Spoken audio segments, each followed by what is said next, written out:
Најавата на владата дека ќе се воведе прогресивниот данок на нозеја крена бизнис заедницата, вела дека наместо да се реши сивата економија, ќе се уништи средната класа. Што ќе му одговорите на бизнисмените? Какви се размислувањата во владата по ваквите реакции? Знаете дека дебатата е отворена буквално од самото доаѓање на ова нова влада. Се работи за левичарска влада, социјалдемократска доминантна влада, која што сака да зборува за фер и праведни односи во државата. Ова е една мерка за која што се дебатираше долг период. И мене ми е многу логично да тие што имат поголеми приходи сега и одреден дел реагираат, но реалноста кажува дека ако сакаме да градиме фер и праведно општество, редот е тие што имат повеќе да платат повеќе, тие што имат помалку да добијат низ институциите на системот повеќе. Затоа што само на тоа и на преку вакви механизми ќе тежнееме кон враќање на средната класа, која што за жал е изгубена во Македонија, изгубена и во целиот регион. Преку ваквите социјални аспекти кои што државата ги канализира, преку тренизите, можностите за вработување на невработените пред се млади луѓе, преку подигањето на платите во одредени јавни сектори кои што се важни за сите граѓани, како што е, например, здравството или образованието. Овозможуваме на вистина да имаме фер и праведно општество. Уште еднаш напоменувам. Имаме работно активни или приматели на приход меѓу 900.000 и милион граѓани. Се работи за 1% на граѓаните. Околу 9.000 граѓани, кои што ќе потпаднат под новиот праведен данок. Тоа значи да секој кој што има приход месечен над 90.000 денари, за тоа што е над 90.000 денари, ќе треба прв пат да плати 8%. Односно, ако има приход, нето приход, од 100.000 денари, за 10.000 денари треба да плати 8% или 800 денари. Дај Боже, сите да имаме во државата приход поголем од 90.000 денари. Мојот приход е 87.000 денари. Тоа е платата на премиерот. Зборуваме за приход над премиерската плата, над председателската плата, веројатно во државата, над пратеничката плата и така натаму и така натаму. Реално се акумулираат некои средства од 25 милиони евра, но преку 33-4 милиони евра враќаме пари за зголемување 300% на социјалната помош во државата. Да не зборуваме дека пута 400 пати се зголемува грижата за децата во државата. Од следната година, од 1 јануари. Да не зборуваме дека треба да има мотивирани и медицински сестри, и специјалисти, и лекари во државата.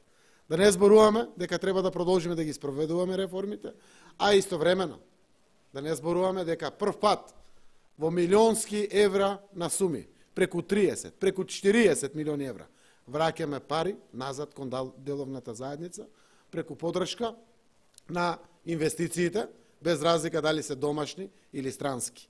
Еве само за домашни, преку 30 милиони евра по разни канали, се канализираат директни подршки.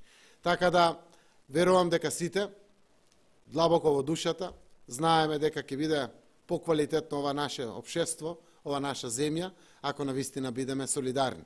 А солидарноста ја прават токму тие кои што имат повеќе, кои што полесно допираат до националниот доход и богатство, кои што имаат разработени бизниси. Наша тенденција да ги поддржиме, да растат, но редот е да враќаме, за да можат и посиромошните граѓани да добијат повеќе во Република Македонија. Од тој аспект, навистина, знаете дека дебатата беше отворена, определба на владата беше прагот да биде над 1000 евра. Слушавме внимателно, постапивме, измеривме и видовме дека таа дебата има основи. Имаме млади луѓе, како например информатичари, архитекти, градежници, кои што земат плата над 1000 евра. Ке ги демотивиравме. Но тие, за жал, се уште не земат над 90.000 денари. Дај Боже, војнина да земат на 90.000 денари. Да отвориме таа спирала до крај, за да се покачат платите. Навистина се работи за прак, многу внимателно одберен.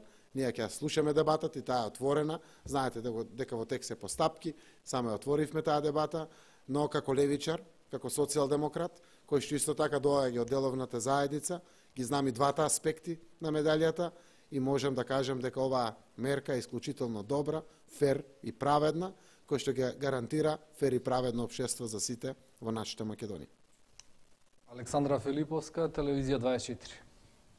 Премиера, бидејќи бидејќи бизнес заедницата реакциите се толку силни, дали има простор да отстапите, како и до сега во повеќе наврати, да отстапите на нивните, да ги прифатите нивните барања?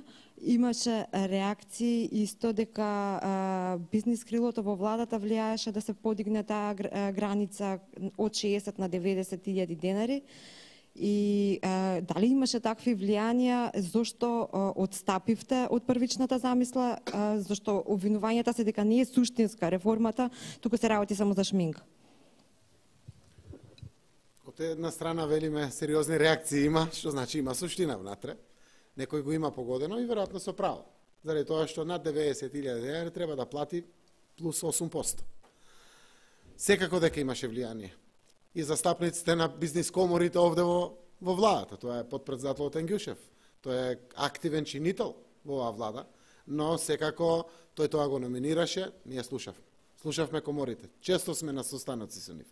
Често спроведуваме мал милион мерки, механизми, оперативни акции или слично, зошто заради севкупниот раст во државата. Како на доходот кај граѓаните, така и на севкупниот бруто продукт во Република Македонија. И затоа, реков, внимателно слушавме. И денеска морат да признаат сите дека знаеме да правиме отстапки. Просечната плата во Република Македонија е некој 24.000 денари. Тоа се неполни 400 евра. Имајќи го тоа во предвид, како определба од 1000 евра на прагот на воведувањето на праведното оденачување, овозможивме да навистина бидеме внимателни и суштините на аргументите на тие што реагираа ги сватиме. Бизнес заедницата има достапност до јавноста, до медиумите и се може да реагира. Што да кажат сиромашните граѓани? Како тие да реагират? Како тие да очекуват да државата нивна изнајде начин, изнедри механизми внатре, за да дополнително им помогне? Верувајте, ќе се врати тоа на деловната заедница. Ако ја зголемиме социјалната помош, ако пораснат платите, ако навистина преку сите овие механизми ќе видите како ќе се објават до крајот на годината со старт од 1. јануари 2019, на крајот на денот ја зголемува потрошувачката моќ. А потрошувачката моќ се канализира најповеќе кај домашните продукти на домашните компании кои што ги работат како производи или како услуги. Се еден врзен синџир во самиот систем, но ќе имаме дефинитивно на ваков начин праведно општество. Ви кажавме дека калкулациите стартни, заради тоа што тоа се провизорни калкулации кои што ги имаме, значи 25 милиони евра. Значи толку е приходот кој што ќе се наполни во делот на буџетот, но се кажувам само една нова ставка, а ќе најавиме многу од 1. јануари, само порастот на социјалната помош од 300% просек е 2 милиарди и 200 милиони денари повеќе пари за социјално најзагрозените лица во државата. Тоа значи, ако не е 40 милиони, 36 милиони евра од прилика. 2 милиарди и 200. Знаете дека имаме огромни заштеди поради транспарентноста, знаете дека заради растот на економијата имаме и дополнителни приходи. Сето ова возможува да градиме фер и праведно општество. Имаме простор за уште две прашања. Не. Јас мислам дека отстапивме. Ние направивме нашата отстапка. Од 1000 евра отстапивме на 1500 евра. Имаше дебата, има многу земји што има 3 стапки. Еве ги измеривме моделите, видовме каде во кој земји какви резултати дале, при тоа тие земји да бидат слични по структура, како Република Македонија, и ние направивме отстапката. Јас апелирам сите да имаме разбирање и да покажеме солидарност на дело.